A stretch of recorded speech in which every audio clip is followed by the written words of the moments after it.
Perhaps no scriptures touch us more deeply than the passages about healing, and there are a lot of them. One commentator claims that fully 1/5 of the gospel is devoted to Jesus' healing.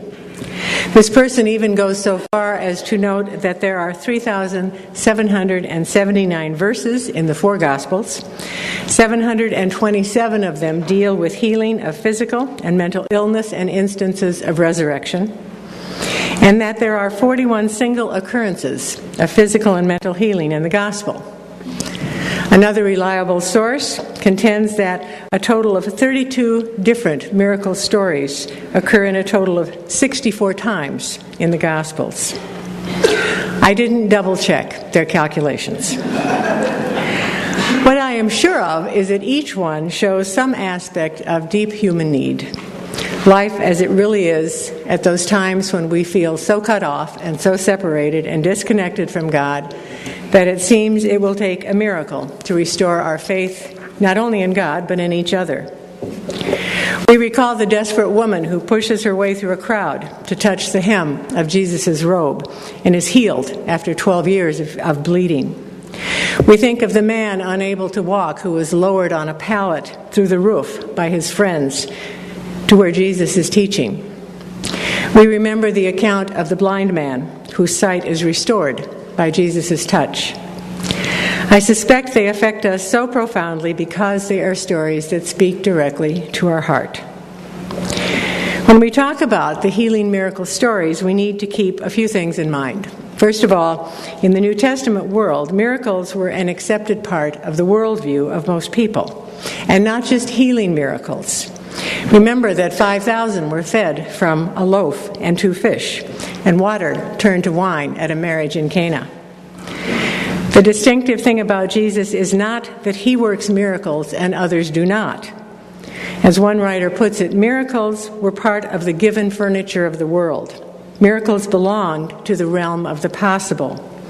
The fact that they happened was an accepted part of the worldview of most people, leading that commentator to conclude that whoever will interpret the Gospels has no option but to come to terms with miracles.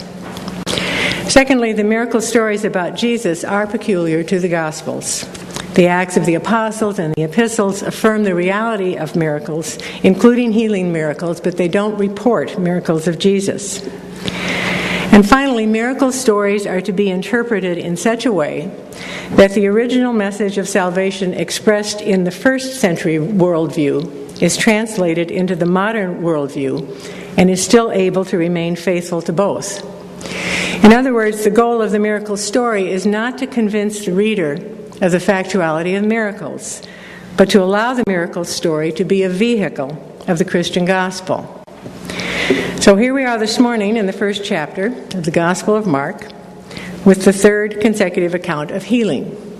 2 weeks ago, our gospel lesson was about the exorcism of an unclean spirit. Last week, it was Simon's mother-in-law and a bunch of people camped on the doorstep, which we didn't address. And today, it's the very abbreviated account of the leper who begs Jesus to heal him by saying, "If you choose, you can make me clean." It's a somewhat odd approach. It's almost as if he is daring Jesus to take up the challenge. Most of the accounts of healing have people taking a more indirect or subtle approach, or Jesus asking them directly, "Do you want to be made well?" But this person didn't ask for healing. He simply said, "If you choose, you can make me clean." Even more curious is Jesus' response. The gospel says that he was moved with pity. He touched the leper and said, "I do choose, be made clean."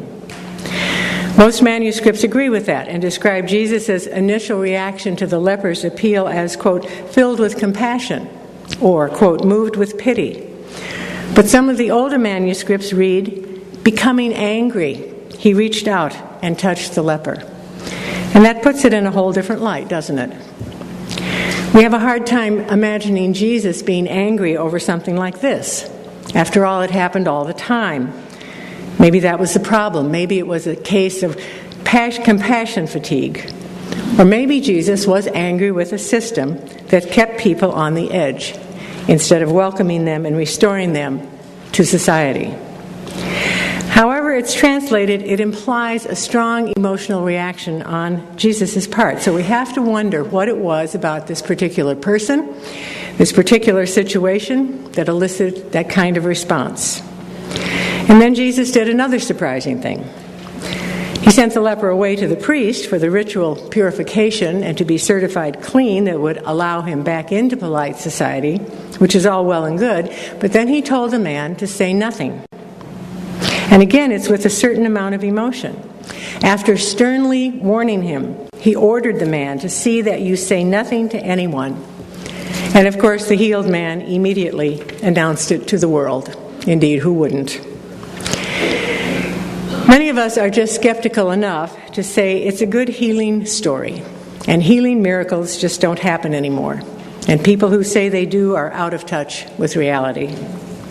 On the other hand, there are probably just as many of us who would say, of course miracles happen every day. I can almost guarantee you that at least one person here this morning will tell me about an experience of healing, or for themselves or for someone they know. And who am I to dispute that? Remember what I said earlier, though. The goal of the miracle story is not to convince us of the factuality of miracles, but to allow the miracle story to be a vehicle of the Christian gospel. I would contend that every one of the stories of healing in the Gospels is, in the end, the story of healed relationship, either with family or community or institution. And the good news of the gospel is that Jesus came to teach us how to be in right relationship with God and with each other. The outcast, the unclean, the leper, the paralyzed man, the bent-over woman, the demoniac, all of them were marginalized by their illness. The healing that happened restored them to their rightful place, whatever or wherever that place was, and gave them back the relationships that defined and enriched and enlivened their lives. And maybe that's what healing looks like.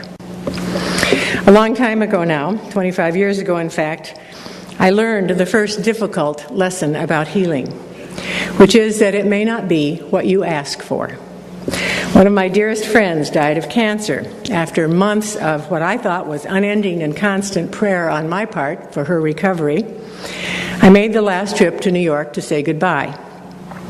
The first thing she said when I walked in the room was, "I want you to know that I'm at peace with this." I didn't know what she meant until she started to talk with some difficulty about her daughter who was finally able to come out and introduce her partner to her family, about her former husband who owned up to his part in the dissolution of the marriage, her youngest son who found his way back home after drifting for several years, friends who asked forgiveness for regrets and guilt they had carried for years and who desperately wanted the friendship reconciled before this lovely woman died. That was a tough one, but what I learned from it has gotten me through a lot worse in the years since her death. Because if we have to let go of our preconceived notions about healing, we also have to let go of whatever is keeping us from being healed. And most of the time, that takes a tremendous amount of courage. Think again about the man with leprosy in today's gospel. Other than that he went to the priest to be certified clean, the only thing we know is that he paid no attention to Jesus' admonition to be quiet about it. We don't know what courage it took for him to even speak to Jesus. What we do know is that healing will always bring radical change, and that change may be difficult and frightening and challenging. After all, with leprosy, he knew what his future was. No one really expected anything of him except that he would be there begging the next day, and the day after that, and the day after that. What must it have taken for him to let go of that tiny bit of security, however dreadful it was, and risk it all in order to be healed? Writing in a book of meditations on healing and wholeness, author Patricia Fraser says, "The journey toward healing is not an easy one. The first step is recognizing what is holding you back and naming it.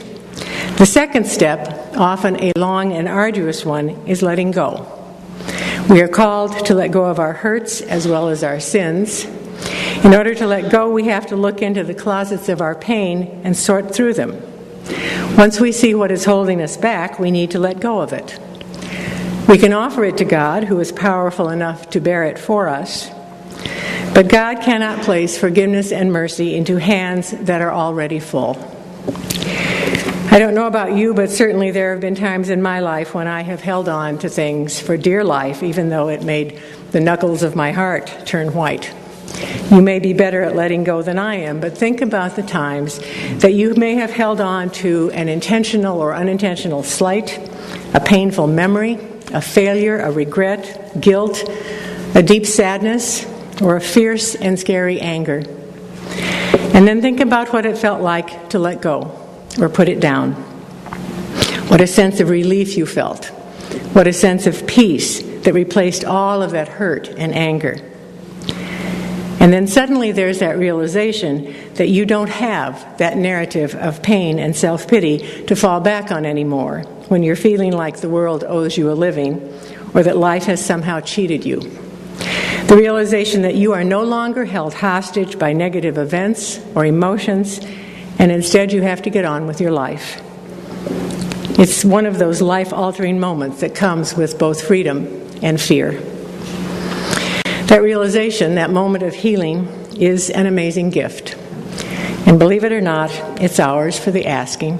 But we have to figure out how to let go of whatever is keeping us from knowing the power of that healing moment. Interestingly, and probably not surprisingly, the same thing happens in churches. I have been an interim pastor in 5 different congregations and the presbytery office. I've also chaired the Committee on Ministry and worked with another 6 congregations as they struggled with difficult issues. Without exception, every one of them had something, whether it was past events or former pastors or disagreeable or difficult parishioners or financial woes, or maybe just their unrealistic sense of self. Every one of them had something that had been sitting by the side of the road begging to be healed. But nobody could summon the courage to ask for it. Nobody could figure out how to let go because whatever it was had become so much a part of the congregation's DNA that they couldn't imagine themselves without it. In some ways, it was like that proverbial elephant in the living room that nobody would talk about. In other ways, it was so well camouflaged that nobody could see it. One of the things that you hired an interim pastor to do was to help you identify and name those things in your history, your DNA, or your current situation that need healing in order for you to move ahead with a new pastor. Now, it's easy to say, well, there isn't anything that we need to fix. Nothing's really broken. This is a pretty healthy congregation. And I would agree with you. But the system doesn't have to be broken in order to need some kind of healing. It may just be slightly out of balance, or it may be completely out of whack. Either way, it's causing some pain somewhere. Or it may be like the leper in today's gospel story, experiencing a kind of situational paralysis with no place to go and no hope of recovery until he could gather the courage to ask Jesus to heal him. Again, that healing is ours for the asking, but we need to let go of whatever is holding us hostage or causing us pain or keeping us from moving one way or another. In her book, Why People Don't Heal, Dr. Caroline Mize reminds us that holding on to the negative events of our histories is expensive, prohibitively so. It is like trying to keep the dead alive, and it takes an enormous amount of energy. When we experience a trauma, nature supplies us with extra financing, so to speak, to protect us during the draining period of crises. But that loan has a time limit on it.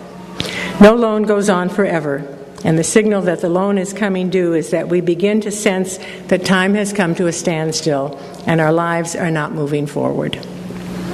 The choice is always ours. Whether in our personal lives or our lives in community, we can choose the gift of healing or we can choose to stand back and wait for something or somebody to make the choice for us. We can choose the blessing of relationship with God and with the beloved community, or we can suffer alone. I know what I would choose, and I think you know what you would choose too. Thanks be to God. Amen.